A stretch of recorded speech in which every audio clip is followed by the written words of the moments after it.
Hello guys, good evening. कैसे हो आप सब? आपका एक बार फिर से स्वागत है आपके अपने चैनल आई विल पर, जिसमें कि हम कर रहे थे इन्वायरमेंट की टेस्ट सीरीज। और आज हम आ जाते हैं अपने लेक्चर नंबर 4 पर, इनमें टेस्ट नंबर 2 के पार्ट नंबर 2 पर। ठीक है, और आज भी हम टोटल 50 क्वेश्चन करने वाले हैं। अगर आपने हमारी पहले वाली सीरीज़ नहीं देखी है तो आप जाके वो भी चेक कर सकते हो। और उससे पहले अगर मैं आपको बताऊं तो आप इन्वायरमेंट के जो प्रीवियस ईयर क्वेश्चन करवाए हुए हैं उसको देखना मत भूलना। पहले प्रीवियस ईयर क्वेश्चन ही आपको देखने हैं। उसके बाद आपको जो मैंने पहले टेस्ट सीरीज करवाई हुई है, ज़्यादा टाइम की नहीं है, आप उसको देख सकते हो। और उसके बाद इस टेस्ट सीरीज पे आओगे तो आपको मैक्सिमम बेनिफिट होगा। ठीक है, और इससे भी पहले मैं ये बताना चाहती हूँ कि क्वेश्चन, जब भी कोई क्वेश्चन, जैसे कि क्वेश्चन नंबर 51 को मैं मतलब अभी पढ़ रही हूँ, तो आप क्या करो, पहले वीडियो पॉज करो, क्वेश्चन को खुद पढ़ो, उसका आंसर खुद लगाओ और उसके बाद देखो कि मतलब इसका आंसर क्या हो रहा है। तो आपको इससे मैक्सिमम बेनिफिट होगा और आपका एक टेस्ट बहुत जल्दी हो जाएगा। ठीक है, तो केवल और केवल इसको देखने की बजाय अगर आप खुद भी इसमें इन्वॉल्व होगे, खुद भी इसमें आंसर अपने लिखोगे या फिर अपने माइंड में ब्रेनस्टॉर्म करोगे तो आपको इसमें मैक्सिमम बेनिफिट होने वाला है। ठीक है, तो चलिए शुरू करते हैं आज का लेक्चर। और अगर आपको इसकी पीडीएफ चाहिए तो आप हमारे टेलीग्राम चैनल को ज्वाइन कर सकते हो, जिसका लिंक आपको डिस्क्रिप्शन बॉक्स में मिल जाएगा। ठीक है, तो चलिए शुरू करते हैं आज का पहला क्वेश्चन। क्या बोलता है first question, which of the following are the ideal conditions for the growth of corals. Corals की ग्रोथ के लिए हमें आइडियल कंडीशंस बतानी है। ठीक है, तो सबसे पहले है optimal sea water temperature between 23 degree Celsius to 29 degree Celsius, deep dark water near ocean bed and abundance of planktons. तो इसमें बताना है कि ग्रोथ ऑफ कोरल्स के लिए आइडियल कंडीशंस क्या हैं।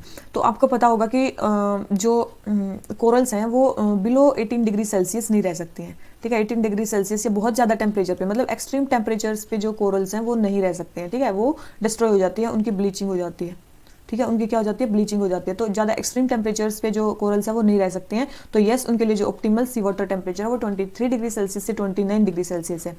दूसरी चीज़, जो डीप जो कोरल्स होती हैं उनको क्या चाहिए, उनको लाइट चाहिए फोटोसिंथेसिस के लिए। कोरल्स को क्या चाहिए, लाइट चाहिए, सनलाइट चाहिए फोटोसिंथेसिस के लिए। और सनलाइट कोरल्स में कब आएगी, एक तो वो शैलो वाटर में होंगी तब, और एक तो ये शैलो भी होती है। ठीक है, तो शैलो भी होती है, और दूसरी चीज़ वहाँ पे क्लियर वाटर होगा तब। ठीक है, तो डीप वाटर, एक तो शैलो, तो इसमें बोला था डीप डार्क वाटर में मेनली पाई जाती है। नहीं, ऐसा नहीं है, कुछ कुछ पाई जाती है, लेकिन deep dark water near ocean bed corals नहीं पाई जाती है। मेनली शैलो वाटर में पाई जाती है, क्योंकि शैलो वाटर में क्या होता है, सनलाइट जल्दी पेनिट्रेट कर जाती है। और क्लियर वाटर भी चाहिए। उसके बाद abundance of planktons, yes planktons भी उसके लिए चाहिए हैं। ठीक है, उनकी आइडियल ग्रोथ के लिए। तो ये भी हमारी स्टेटमेंट सही है। तो जो हमारा सेकंड स्टेटमेंट है ये रॉन्ग हो जाता है कि इसको डीप वाटर चाहिए। नहीं, कोरल्स को क्या चाहिए, शैलो वाटर चाहिए। ठीक है, तो इसका जो आंसर हो गया वो हो गया सी। और इसके अलावा अगर मैं बताऊं, जो कोरल्स होते हैं वो किस रिलेशनशिप में होते हैं, सिम्बायोटिक रिलेशनशिप होता है इनका। कौन सा रिलेशन होता है, सिम्बायोटिक रिलेशनशिप होता है। किसके साथ, जूजेंथली एल्गी के साथ, जूजेंथली एल्गी के साथ।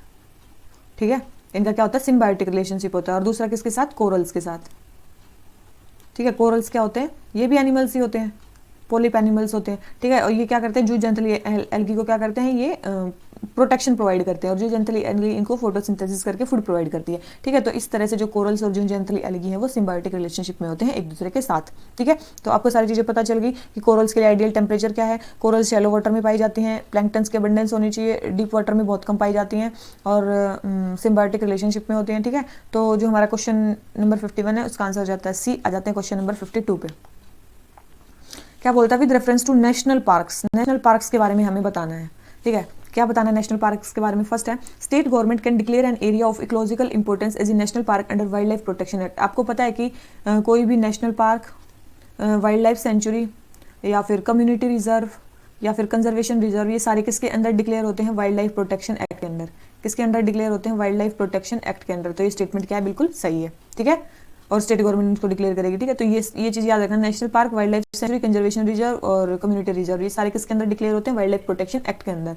सेकंड है, greasing of life stock is permitted in national park. देखो, किसी किसी नेशनल पार्क में है, बिल्कुल भी नहीं है, लेकिन नेशनल पार्क में कभी भी ग्रेजिंग अलाउड नहीं होती। आप प्रीवियस ईयर क्वेश्चन जाके देखना, वहाँ पे इस स्टेटमेंट को नेगेट किया गया है। ठीक है, और मेरे को बताना कि किस क्वेश्चन में है और किस लेक्चर में। ठीक है, तो ये स्टेटमेंट भी रॉन्ग होगी कि ग्रेजिंग परमिटेड होती है। नहीं, नेशनल पार्क में grazing of life stock permitted नहीं होती है। ठीक है, तो सेकंड स्टेटमेंट हमारी क्या होगी, इनकरेक्ट होगी।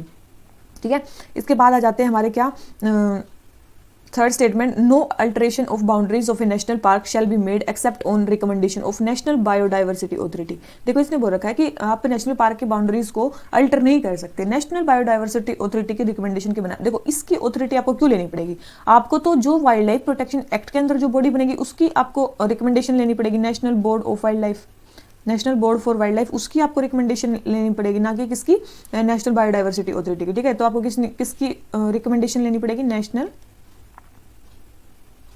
Board for wild life, national board for wild life.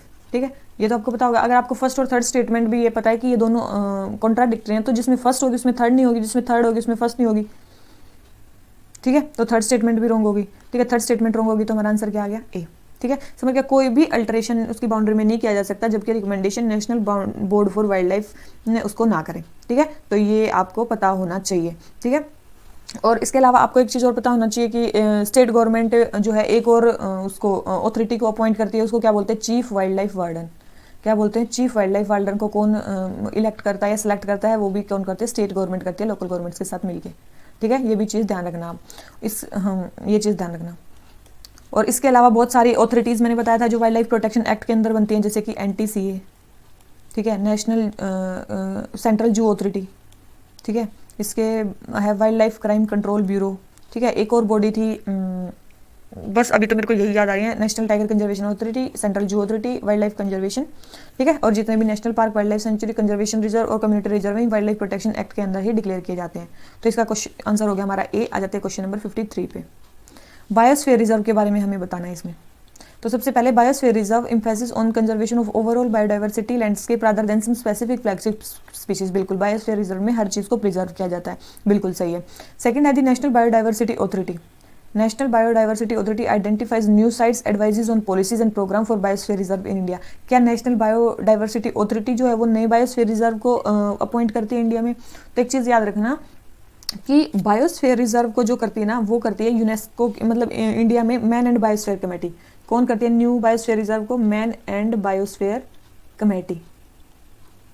National man and biosphere जो कमेटी है वो इसको सेंट्रल गवर्नमेंट बनाती है। कौन बनाती है इसको, सेंट्रल गवर्नमेंट इसको अपॉइंट करती है, ये बनाती है, और ये आइडेंटिफाई करती है न्यू साइट्स को, एडवाइज करती है पॉलिसीज को, प्रोग्राम्स को बायोस्फीयर रिजर्व्स के लिए इंडिया में। ठीक है, तो ये चीज़ आप ध्यान रखना, ना कि ये, लेकिन कौन करता है, मैन एंड बायोस्फीयर कमेटी। ठीक है, और ये मैन एंड बायोस्फीयर जो रिजर्व प्रोग्राम ये किसका है, यूनेस्को का। ये तो आपको पता ही है, और पिछले लेक्चर में मैं यूनेस्को के बारे में आपको बता चुकी हूँ।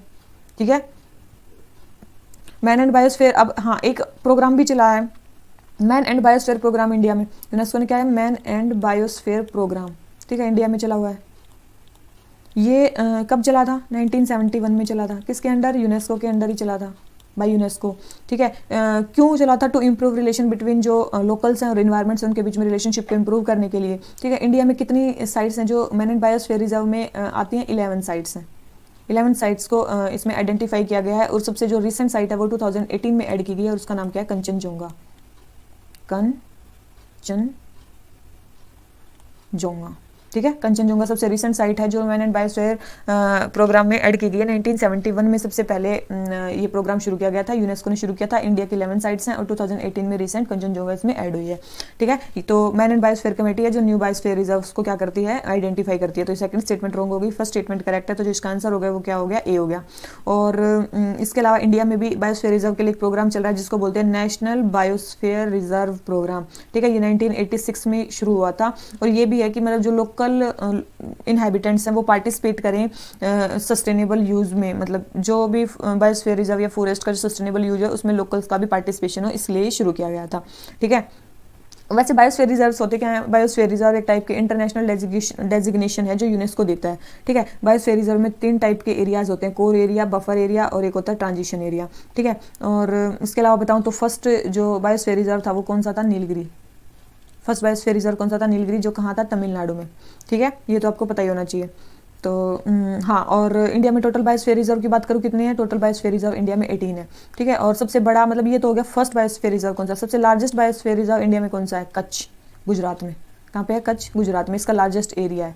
ठीक है। ये एरिया में सबसे लार्जेस्ट एरिया किसका है, तो ये कच्छ गुजरात में है, उसका सबसे बड़ा एरिया है राम बायोस्फीयर रिजर्व का, ठीक है। और सबसे पहला था नीलगिरी। 18 बायोस्फीयर रिजर्व है इंडिया में, 3 एरियाज में बटा होता है, कोर, बफर और ट्रांजिशन, ठीक है। इसमें कोई एक्टिविटीज अलाउड नहीं होती, इसमें केवल और केवल बफर में एजुकेशनल पर्पजेज या रिसर्च पर्पजेज के लिए अलाउड होती है, और ट्रांजिशन एरियाज में बहुत सारी कम्युनिटीज के साथ उसको प्रिजर्व किया जाता है, ठीक है। और ये आपको बता दिया, मैन एंड बायोस्फीयर कमेटी जो सेंट्रल गवर्नमेंट अपॉइंट करती है वो न्यू साइट्स को आइडेंटिफाई करती है, ठीक है। और मैन एंड बायोस्फीयर प्रोग्राम जो इंडिया में चलाया गया है वो यूनेस्को ने चलाया, 1971 में चलाया। 11 साइट्स हैं उसके अंदर, टोटल 18 बायोस्फीयर रिजर्व, उसमें से 11 साइट्स किसके अंदर है, मैन एंड बायोस्फीयर प्रोग्राम के अंदर है। और जो रिसेंट ऐड हुई है वो है 2018 में कंचनजंगा, ठीक है। तो ये सारी चीजें आपको मतलब याद होनी चाहिए, जब भी आपको बायोस्फीयर रिजर्व के बारे में कोई भी स्टेटमेंट आए तो आपको इतनी सारी चीजें तो कम से कम पता होनी चाहिए, ठीक है। आ जाते हैं क्वेश्चन नंबर 54 पे। Which of the following is not correct about sea grasses, हमें बताना है कौन सी स्टेटमेंट करेक्ट नहीं है, ठीक है। They are flowering plants that produce, देखो सबसे पहले तो सी ग्रासेस जो होती है ना वो फ्लावरिंग प्लांट्स ही होते हैं, ठीक है ना, याद रखना ये फ्लावरिंग प्लांट्स ही होते हैं। तो इनको ऐसे ही समझो, तो ये फ्लावरिंग प्लांट्स होते हैं जो सीड्स प्रोड्यूस करते हैं, बिल्कुल सही। They don't have roots and always floating on surface, ऐसा नहीं है, इनके रूट्स भी होती हैं, स्टेम्स भी होते हैं और लीव्स भी होते हैं, ठीक है। ये चीज याद रखना, इसकी तीनों चीजें होती हैं। तो इसमें पूछा नोट करेक्ट, तो नोट करेक्ट तो सेकंड ही है, तो आंसर क्या आ गया बी। थर्ड है they are found from tropics to Arctic circle, ये भी सही है। They can reproduce sexually like terrestrial grasses की तरह, सेक्सुअली भी रिप्रोड्यूस कर सकते हैं और ये ए सेक्सुअली भी रिप्रोड्यूस कर सकते हैं, ठीक है। याद रखना ये ए सेक्सुअल रिप्रोडक्शन भी हो सकता है, इसमें सेक्सुअल भी और ए सेक्सुअल भी। अभी रिसेंटली सी ग्रासेस का रिस्टोरेशन प्रोसेस स्टार्ट किया गया था तमिलनाडु में, गल्फ ऑफ मन्नार में। तमिलनाडु गवर्नमेंट ने क्या किया है, इनकी रिस्टोरेशन पे ध्यान दिया, रिस्टोरेशन पे ध्यान दिया, कहाँ पे, गल्फ ऑफ मन्नार में, कहाँ पे, गल्फ ऑफ मन्नार में। तो इसीलिए ये न्यूज़ में था ये टॉपिक, ये चीज़, ठीक है। और सी ग्रासेस का दूसरा नाम क्या है, सी ग्रासेस को बोलते हैं इकोसिस्टम इंजीनियर्स, इसका दूसरा नाम क्या है, इकोसिस्टम इंजीनियर्स भी इनको बोला जाता है। इसके अलावा इनको लंग्स ऑफ सी भी बोला जाता है, क्या बोला जाता है, लंग्स ऑफ सी भी इनको बोला जाता है। तो ये चीज़ याद रखना, lungs of sea, ecosystem engineers, ठीक है। फ्लावरिंग प्लांट्स होते हैं, रूट्स, स्टेम, सारी चीज़ें होती हैं, और एसेक्सुअल इसमें रिप्रोडक्शन होता है, ठीक है, ठीक है। और क्या होता है, सेक्सुअल रिप्रोडक्शन होता है, ट्रॉपिक से लेकर आर्कटिक सर्कल तक पाई जाती हैं, सेक्सुअल रिप्रोडक्शन हो जाता है। और यहाँ पे जो मतलब मेनली क्या होती है ना, ये वाटर के नीचे रहते हैं, ठीक है, सब मैरीन रहते हैं ये, ठीक है। मेनली क्या होते हैं, ये सब मैरीन रहते हैं और शैलो वाटर में, और इसलिए यहाँ पे जो पोलिनेशन होता है उसको सब मैरीन पोलिनेशन भी बोलते हैं, सबमरीन पोलिनेशन होता है इसमें वाटर के नीचे, ठीक है। तो ये होता है इसमें प्रोसेसेस, ठीक है। तो ये हो गया हमारे सी ग्रासेस के बारे में। अब आ जाते हैं नेक्स्ट पे, क्वेश्चन नंबर 55 क्या बोलता है, कोरल्स और जूजेंथली, अभी जो थोड़ी देर पहले बताया था, कोरल्स और जूजेंथली के बारे में हमें स्टेटमेंट्स बतानी है। जूजेंथली क्या है, एक टाइप की एल्गी है, और कोरल्स देख लो आप। The zooxanthellae are fast growing plants, बिल्कुल एल्गी प्लांट्स में ही आता है, ठीक है। तो जूजेंथली जो है फास्ट ग्रोइंग प्लांट है। Where corals are slow growing colonies of animal या फिर जिसको पोलिप भी बोलते हैं। तो दोनों ही स्टेटमेंट सही होगी, बिल्कुल। Corals and zooxanthellae share A symbiotic relationship, थोड़ी देर पहले ही बताया था, तो ये भी स्टेटमेंट सही है। तो दोनों ही स्टेटमेंट हमारी सही है, तो आंसर क्या आ गया, सी। अब आ जाते हैं क्वेश्चन नंबर 56 पे। Which of the following ecosystem the ecological pyramid of number can be spindle shape, हमें इकोलॉजिकल पिरामिड का जो number of pyramid of number जो है वो स्पिंडल शेप बताना है, किसमें होता है। तो आपको सबसे पहले तो निकाल के ही देखना पड़ेगा, नीचे से शुरू करते हैं। तो सबसे पहले देखो ओशन और पॉन्ड दोनों का सेम ही होगा। देखो ओशन में क्या होता है, प्रोड्यूसर्स क्या होते हैं, प्लैंकटन्स, और प्लैंकटन्स का जो नंबर होता है वो क्या होता है, बहुत ज़्यादा होता है, ठीक है। उसके बाद उसमें क्या होते हैं, जू प्लैंकटन्स होते हैं। उसके बाद क्या होता है, उस पर थोड़ी स्मॉल फिशेज होती हैं, उसके बाद लार्ज फिशेज होती हैं। तो ये तो क्या हो गया, अपराइट हो गया। तो ऐसा ही पॉन्ड में होता है सेम, ठीक है। पॉन्ड और ओशन में तो क्या हो गया, अपराइट हो गया। ये तो स्पिंडल शेप, इसका ग्राफ आया ही नहीं, ठीक है। उसके बाद आता है हमारा ग्रासलैंड। ग्रासलैंड में देखो ग्रासेस कितने लार्ज अमाउंट में होती हैं, ठीक है। ग्रासेस कितनी, एक ग्रास तो होती नहीं, बहुत सारी ग्रासेस होती हैं, ठीक है। उसके बाद बहुत सारे उस पर क्या होते हैं, इंसेक्ट्स होते हैं। उसके बाद क्या होता है, उस पर मतलब थोड़े कार्निवोर जैसे फ्रॉग वगैरह, बर्ड्स वगैरह उन इंसेक्ट्स को खाते हैं। उसके अलावा जैसे कि उनको भी खाने वाले जैसे कि हॉक्स हो गया, ईगल हो गया, फॉक्सिस होगी, तो वो होते हैं। तो ये ग्रासलैंड का हो गया। तो ये भी क्या हो गया, ये भी अपराइट हो गया। तो बचा कौन सा, फॉरेस्ट में कैसे पता, मान लो कि एक पेड़ है, ठीक है। मान लो कि आपका एक पेड़ है, एक पेड़ के ऊपर क्या होता है, इंसेक्ट्स बहुत सारे होते हैं। क्या होते हैं, इंसेक्ट्स, बहुत सारे इंसेक्ट्स होते हैं। इंसेक्ट हो गया, बर्ड हो गया, उसको खाने वाले फिर बहुत कम होते हैं, जैसे कि स्नेक्स, लिजर्ड्स, फॉक्सीज, वो बहुत कम होते हैं। और उसके ऊपर तो टायर लाइन बहुत कम होते हैं, ठीक है। तो ये जो फॉरेस्ट का जो नंबर का जो पिरामिड है, ये क्या हो गया, स्पिंडल शेप हो गया हमारा। आ गया समझ में। तो जो आंसर क्या हो गया हमारा, ए। ठीक है। तो जो पिरामिड ऑफ नंबर है फॉरेस्ट का वो क्या होता है, स्पिंडल शेप होता है। ठीक है, आ जाते हैं क्वेश्चन नंबर 57 पे। क्या बोलता है कि which of the above are marine mammals. हमें सबसे पहले बताना है मेरीन मैमल्स कौन से हैं। तो सबसे पहले आपको पता होना चाहिए मैमल्स ही कौन से हैं। तो इन सब में देखो आपने कौन सा पढ़ रखा है, आपने पढ़ रखा है सीकाउ। सीकाउ को क्या बोलते हैं, ड्यूगोंग भी बोलते हैं। सीकाउ को क्या बोलते हैं, डीगोंग भी बोलते हैं। ये हर्बीवोरस होती है। ठीक है, और gulf of Mannar national park में ही ये पाई जाती है। किसमें, gulf of Mannar national park में ही सीकाउ पाई जाती है। तो आपको पता होगा, और ये क्या हर्बीवोरस मैमल ही है। ठीक है, तो आपको पता है सीकाउ क्या है, एक हर्बीवोरस मैमल है। तो सेकंड तो होना ही चाहिए, तो जिसमें सेकंड नहीं है वो आप काट दो, ये आपने पढ़ रखा है। अब आपको पता है कि जो जेलीफिश होती है, जो जेलीफिश होती है वो क्या है, एक टाइप का, क्या है, एक टाइप का जेलीफिश। जेलीफिश एक टाइप का जू प्लैंकटन है। ठीक है, फिश नहीं है, क्या एक टाइप का जू प्लैंकटन है, फ्री स्विमिंग है। क्या एक टाइप का जू प्लैंकटन है जेलीफिश। तो जेलीफिश जू प्लैंकटन है, तो ये क्या मैमल नहीं है। अगर मैमल नहीं है तो ये भी नहीं हो सकता। ठीक है, तो ये भी नहीं है, और हाँ चलो ये है, ये कट कर दिया मैंने, सॉरी। ये है, जेलीफिश नहीं है, तो थर्ड नहीं है, तो थर्ड नहीं है, तो आपके दो स्टेटमेंट कट गए। इसका मतलब सेकंड तो है ही। ठीक है, अब आप फर्स्ट और फोर्थ में आपको देखना है सी हॉर्स और सी लॉयन। तो देखो सी हॉर्स आपने पढ़ा होगा, सी हॉर्स का दूसरा नाम क्या बोलते हैं, हिप्पोकैम्पस। क्या बोलते हैं, सी हॉर्स का दूसरा नाम है हिप्पोकैम्पस। ठीक है, इसको मैराइन बोनी फिश भी बोलते हैं। क्या बोलते हैं, marine bony fish, marine bony fish. ठीक है, तो ये क्या है, मैरीन बोनी फिश है, तो ये भी एक टाइप की फिश होगी। सी हॉर्स क्या होगी, हिप्पोकैम्पस, मैरीन बोनी फिश, तो ये भी एक टाइप की फिश होगी। तो ये भी नहीं हो सकती मैमल। ठीक है, तो ये भी एक फिश है। तो क्या बच गया, 2 और 4, 2 और 4। तो आंसर क्या आ गया इसका, डी। समझ में आया। तो आपको किस कोई भी आप स्पीसीज पढ़ते हो तो वो किस स्पीसीज है, वो एनिमल है, प्लांट है, फिश है, मैमल है, क्या है, तो वो आपको देखना काफी जरूरी है। ठीक है, तो सी हॉर्स आपने पढ़ लिया, हिप्पोकैम्पस भी आ सकता है, वो फिश है। सीकाउ, डुगोंग मैराइन मैमल है। जेलीफिश एक जूप्लैंक्टन है। और ये जो सी लॉयन है, ये क्या है, सी लॉयन क्या है, सी लॉयन भी एक मैमल ही है। ठीक है, तो ये तो आपने आंसर से ही देख लिया कि जो सी लॉयन है वो क्या है, एक मैमल है। ठीक है, तो जो हमारा ये वाला क्वेश्चन हो जाता है वो हो जाता है कंप्लीट। अब आ जाते हैं अपने नेक्स्ट क्वेश्चन पे। Question number 58। 58 क्या बोलता है, हमें फूड चेन की सीक्वेंस बतानी है। फूड चेन की हमें सीक्वेंस बतानी है। तो देखो सबसे पहले तो आपको पता ही होगा कि सबसे पहले तो फोटोसिंथेसिस वाली चीजें आएंगी, एल्गी। ठीक है, फूड चेन में। ठीक है, सबसे पहले तो आ गई हमारी एल्गी। उसके बाद वाटर में रहने वाले कुछ एनिमल्स आते होंगे, वाटर फ्ली। ठीक है, वाटर में रहने वाले मतलब क्रस्टेशियन बोलते हैं इनको, फ्रेश वाटर में पाए जाते हैं।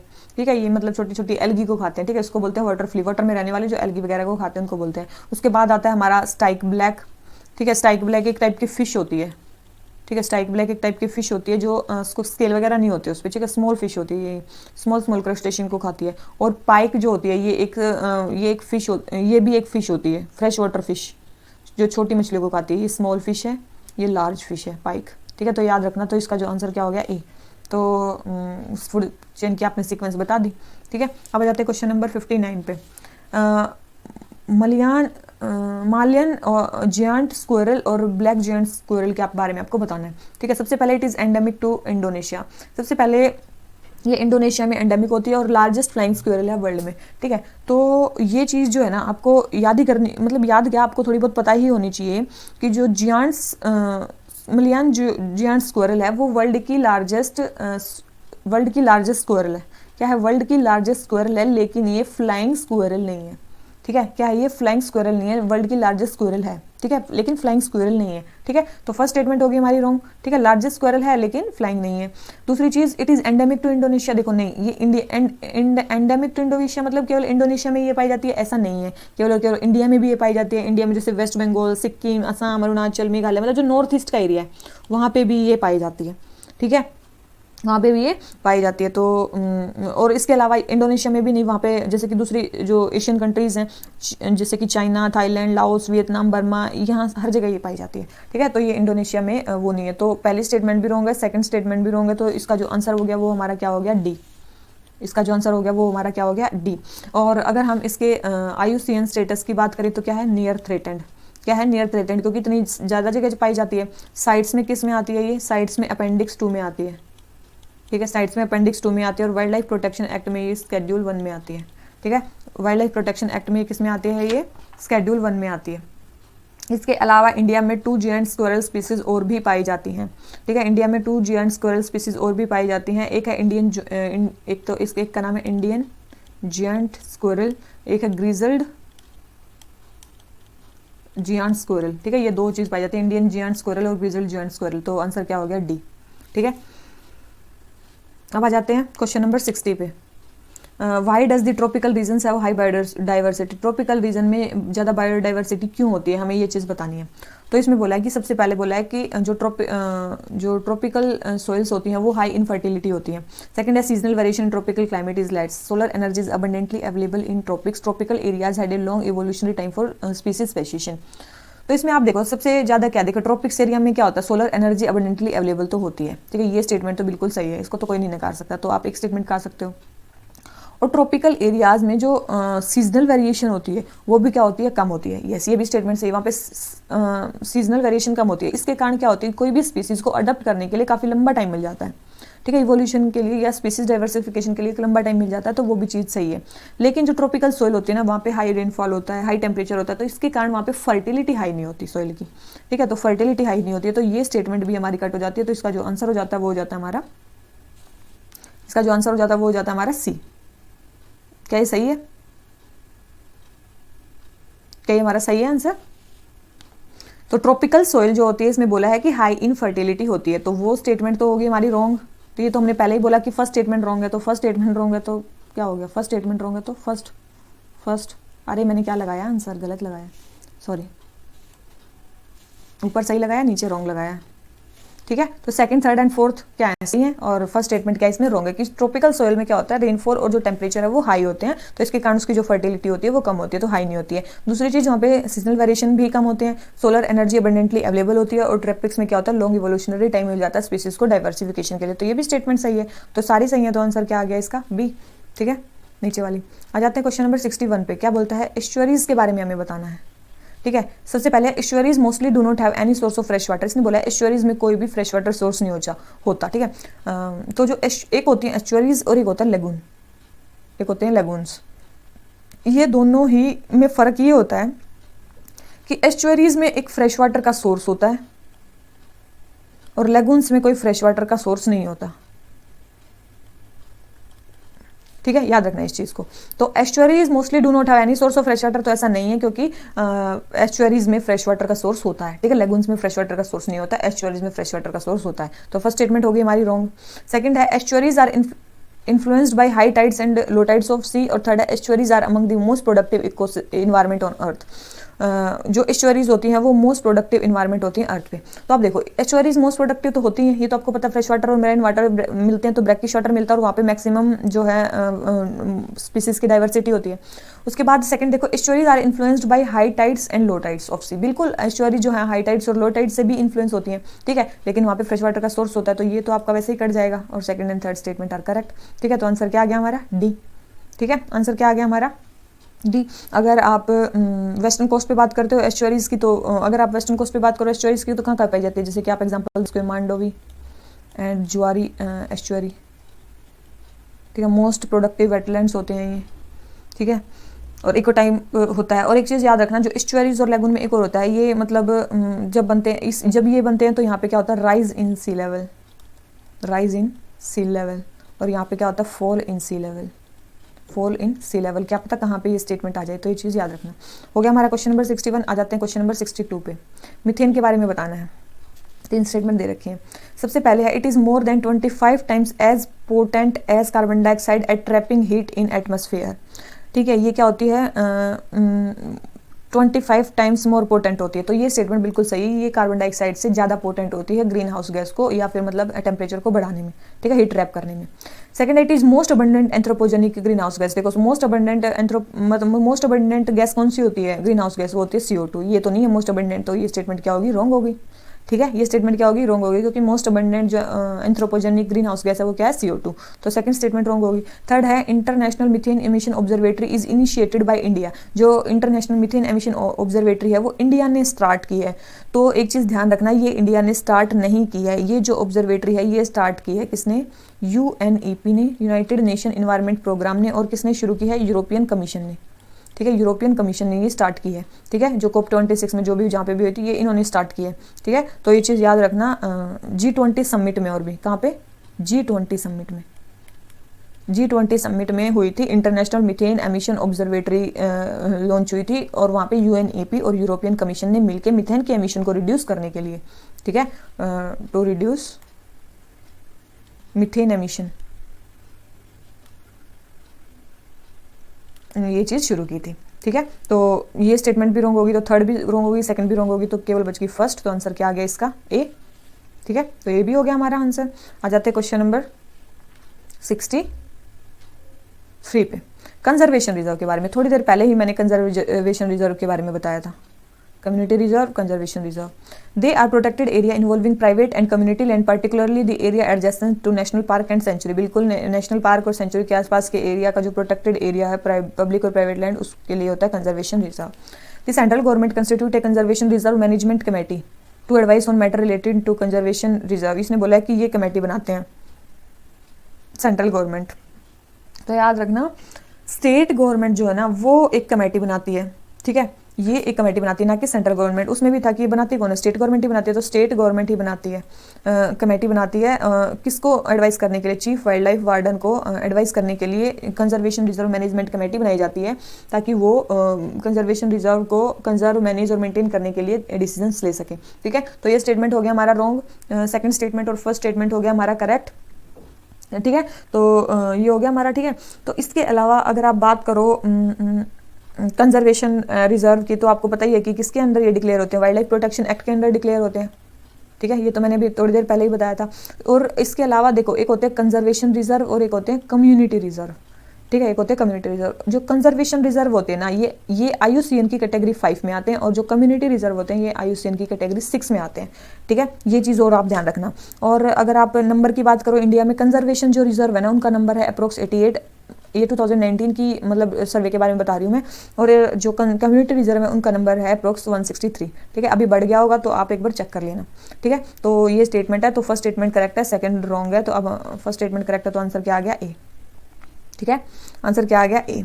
अभी रिसेंट में इसके बारे में न्यूज़ भी आई थी कि जो महाराष्ट्र गवर्नमेंट है उसने एक नया कंजर्वेशन रिजर्व को डिक्लेयर किया, जिसको बोलते हैं Tillari conservation reserve, Tillari conservation reserve. इसलिए ये न्यूज़ जो है, इसलिए ये क्वेश्चन आया क्योंकि ये न्यूज़ में था, ठीक है। महाराष्ट्र ने एक कंजर्वेशन रिजर्व को डिक्लेयर किया है, न्यू तिल्लारी कंजर्वेशन रिजर्व, ठीक है। आ जाते हैं क्वेश्चन नंबर 64 पे। Which of the following national park in India is often compared to the Grand Canyon National Park of USA and is home to one of the rarest animal in the world, lesser panda. Lesser panda के लिए मतलब कहाँ रहता है, और grand canyon national park जो है उस मतलब किसको बताए, तो याद रखना मतलब बलपक्रम नेशनल पार्क को ही ग्रैंड कैनियन नेशनल पार्क बोला जाता है। भूतिया जगह आप मान सकते हो इसको, ठीक है, मतलब जहाँ पे मतलब बहुत ज़्यादा वो होता है। और बलपक्रम नेशनल पार्क है कहाँ पे, ये कहाँ पे है, मेघालय में। ये कहाँ पे है, मेघालय में है ये, ठीक है। इसको क्या होते हैं, लैंड ऑफ परपेचुअल विंड्स भी बोला जाता है। इसको क्या बोल जाते हैं, land of perpetual winds, land of perpetual winds, ठीक है। ये भी इसको बोला जाता है, मतलब टोटल भूतिया ही जगह है ये। और लेसर पेंडा, पेंडा क्या है, एक मैमल है। पेंडा क्या है, एक, अगर आप लेसर पेंडा की बात करो, पेंडा क्या है, एक मैमल है, ठीक है। और पेंडा की अगर आप और चीज़ बात करो, नंबर इसका रिड्यूस हो रहा है। ओनली लिविंग मेंबर अपने जीनस का, जिसका जीनस का नाम क्या है, आइलूरिस, आइलूरस, ठीक है। और इसके अलावा ये स्टेट एनिमल है सिक्किम का, क्या है, सिक्किम का स्टेट एनिमल है ये, ठीक है। ये चीज़ ध्यान रखना। इसके अलावा IUCN स्टेटस की बात करो तो इंडेंजर्ड में आता है। वाइल्ड लाइफ प्रोटेक्शन एक्ट की बात करो तो शेड्यूल 1 में आता है ये, ठीक है। और इसको बचाने के लिए भी काफ़ी इनिशिएटिव चल रहे हैं, ठीक है। जैसे कि एक ऑर्गेनाइजेशन है साविन, साविन, ठीक है, सार कंट्रीज़ ने मतलब मिलके जिसमें सार कंट्रीज़ हैं, जैसे कि south Asia wild life enforcement network, south Asia wild life enforcement network इसको कंजर्व करती है लेसर पेंडा को, ठीक है। ये किसके रिकमेंडेशन से ये वो बनी है, ये बनी है ट्रैफिक के रिकमेंडेशन से, ट्रैफिक जो ऑर्गेनाइजेशन है उसके रिकमेंडेशन से। ट्रैफिक ऑर्गेनाइजेशन कब बनी थी, ये 1976 में बनी थी, ठीक है। और 1976 में बनी थी, और किसने बनाई थी, IUCN और WWF ने मिलकर इसको बनाया था, ठीक है, ट्रैफिक को, ठीक है। तो IUCN और WWF ने मिलकर ट्रैफिक को बनाया है, उसने रिकमेंडेशन दिया, उसके वजह से सावन बनी। और ये साउथ एशिया में जो भी वाइल्ड लाइफ है उसके इन्फोर्समेंट के लिए ये सावन बनाई गई है, ठीक है। नेपाल काठमांडू से ये वो करती है, ठीक है। ये आपने देख लिया। बलपक्रम नेशनल पार्क कहाँ पे, मेघालय में है। लेसर पेंडा को कंजर्व करता है, इसको ग्रेट कैनियन नेशनल पार्क से भी मतलब कंपेयर किया जाता है, ठीक है, मिस्टीरियल जगह है। इसके अलावा आप इसमें देखो तो सतपुड़ा नेशनल पार्क कहाँ पे है, सतपुड़ा नेशनल पार्क कहाँ पे है, MP में है। नंदा देवी नेशनल पार्क कहाँ पे है, उत्तराखंड में है। न्योरा वैली नेशनल पार्क कहाँ पे है, वेस्ट बंगाल में है, ठीक है। तो ये सारी चीज़ें याद रखना। ये क्वेश्चन नंबर 64 हो जाता है हमारा कंप्लीट। आ जाते हैं क्वेश्चन नंबर 65 पे।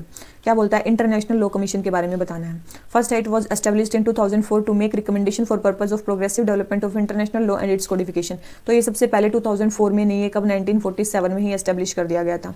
ठीक है, कब एस्टेब्लिश कर दिया गया था इसको, 1947 में ही इसको एस्टेब्लिश कर दिया गया था। किसने, यूएन जनरल असेंबली ने। ठीक है, यूएन जनरल असेंबली ने इसी पर्पस के लिए किया था। लेकिन ठीक है, तो फर्स्ट स्टेटमेंट होगी रॉन्ग कि 2004 में एस्टेब्लिश किया गया है। सेकंड है, it is represented by single member from every UN member country. तो ऐसा नहीं है कि इसमें हर एक मेंबर हो, यूएन का हर एक मेंबर तो बहुत कम ऑर्गेनाइजेशंस में होता है। ठीक है, तो इसमें केवल और केवल कितने मेंबर्स हैं, 34 मेंबर कंट्रीज हैं इसमें। ठीक है, इसमें क्या है, ओनली 34 मेंबर्स कंट्रीज हैं। ठीक है, और रिसेंटली इंडिया के जो प्रोफेसर हैं बिमल पटेल, जो वाइस चांसलर थे Rashtriya Raksha university and member of national security adviser board, उनको इंटरनेशनल लॉ कमीशन में 5 साल के लिए टर्म मिल गई है, जो 2023 से स्टार्ट होगी। ठीक है, इसलिए ये न्यूज़ में था, तो उनकी टर्म स्टार्ट हो रही है इंटरनेशनल लॉ कमीशन में। ठीक है, तो इसीलिए ये जो न्यूज़ थी ये न्यूज़ में थी। ठीक है, तो फर्स्ट भी रॉन्ग है, सेकंड भी रॉन्ग है, तो आंसर क्या आ गया इसका हमारा, डी। ठीक है, आ जाते हैं क्वेश्चन नंबर 66 पे। क्या बोलता है, recently seen first mover coalition has been launched by which of the following organisation. First movers coalition किसने लॉन्च की है। ठीक है, तो जो फर्स्ट मूवर्स कोएलिशन है वो किसने स्टार्ट किया है, वो की है वर्ल्ड इकोनॉमिक फोरम ने। किसने स्टार्ट किया, वर्ल्ड इकोनॉमिक फोरम में। इसमें क्या है कि जो मेजर जो ग्लोबल जेंट्स है ना, जैसे कि Amazon, Apple, Mahindra group, Dalmia cement, जो भी हैं, इन्होंने ये जो है फाउंडिंग मेंबर बने हैं फर्स्ट मूवर्स कोएलिशन के। ठीक है, ये वर्ल्ड इकोनॉमिक फोरम ने शुरू की है, और ये जो थी ये COP 26 में लॉन्च हुई थी। फर्स्ट मूवर कोएलिशन कहाँ पे लॉन्च हुई थी, COP 26 में लॉन्च हुई थी। ठीक है, ताकि ग्लोबल कंपनीज एक साथ आएँ।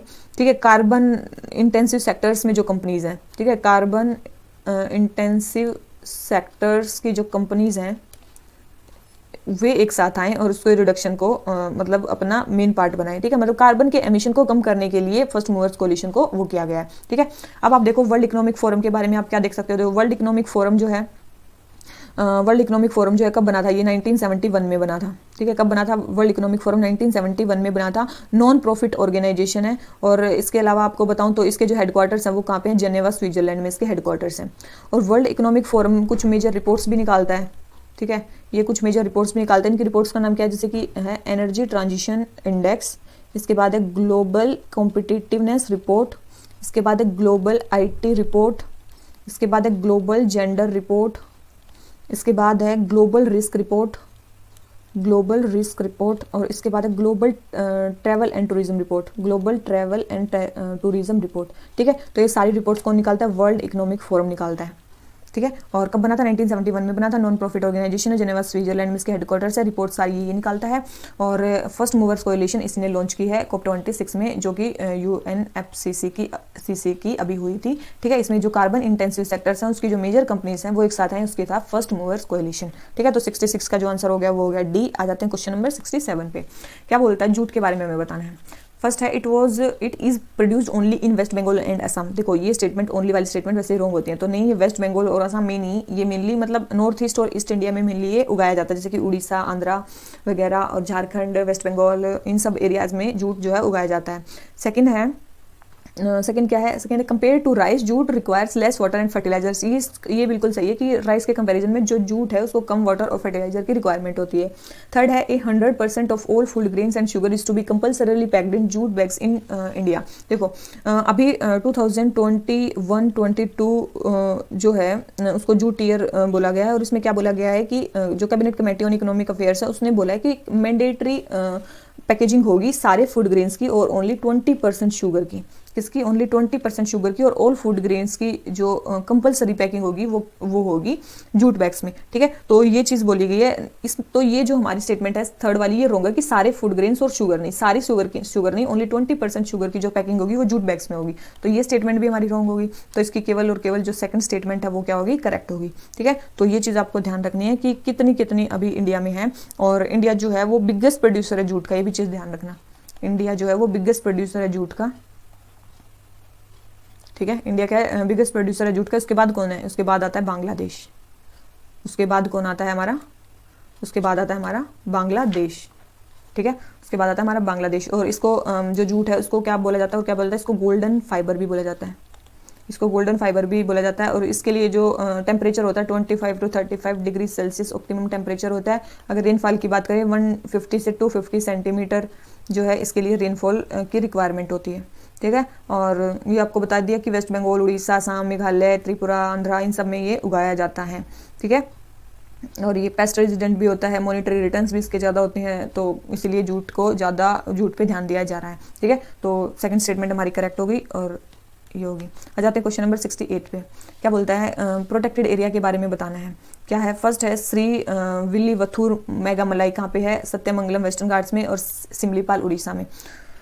तो ये चीज़ याद रखना, जो श्री विल्लीवथूर है, यस वो कहाँ पे है, तमिलनाडु में ही है, ठीक है। श्री विल्लीवथूर मेघामलाई जो टाइगर रिजर्व है वो यहीं पे है। और यहीं पे याद रखना एक ग्रिजल्ड जियंट, अब मैंने बताया था ना इंडिया में दो टाइप की जियंट स्क्विरल्स होती हैं, एक इंडियन जियंट स्क्विरल होती है और ग्रिजल्ड जियंट स्क्विरल होती है। एक यहाँ पे इसी मतलब जो प्रोटेक्टेड एरिया है यहीं पे ग्रिजल्ड जियंट स्क्विरल सेंचुरी भी है एक यहाँ पे, ठीक है। ग्रिजल्ड जियंट स्क्विरल सेंचुरी भी है यहाँ पे। और एक यहाँ पे है मेघामलाई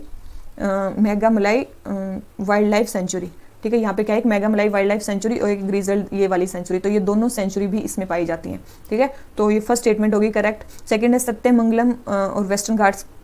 सत्यमंगलम जो है टाइगर रिजर्व जो है ये भी कहाँ पे पाया जाता है, ये भी तमिलनाडु में पाया जाता है, यस। वेस्टर्न घाट्स तो वहाँ पे भी हैं, तो ये भी स्टेटमेंट हमारी करेक्ट है। और सत्यमंगलम टाइगर रिजर्व के आसपास और कौन से चीज़ें पाई जाती हैं, वहाँ पे पाया जाता है जैसे कि मधुमलाई नेशनल पार्क, ठीक है। वहाँ पे है, वहीं पे है सिगुर प्लेट्यू जो बहुत ज़्यादा एलिफेंट के ट्रांजिशन के लिए न्यूज़ में रहता है।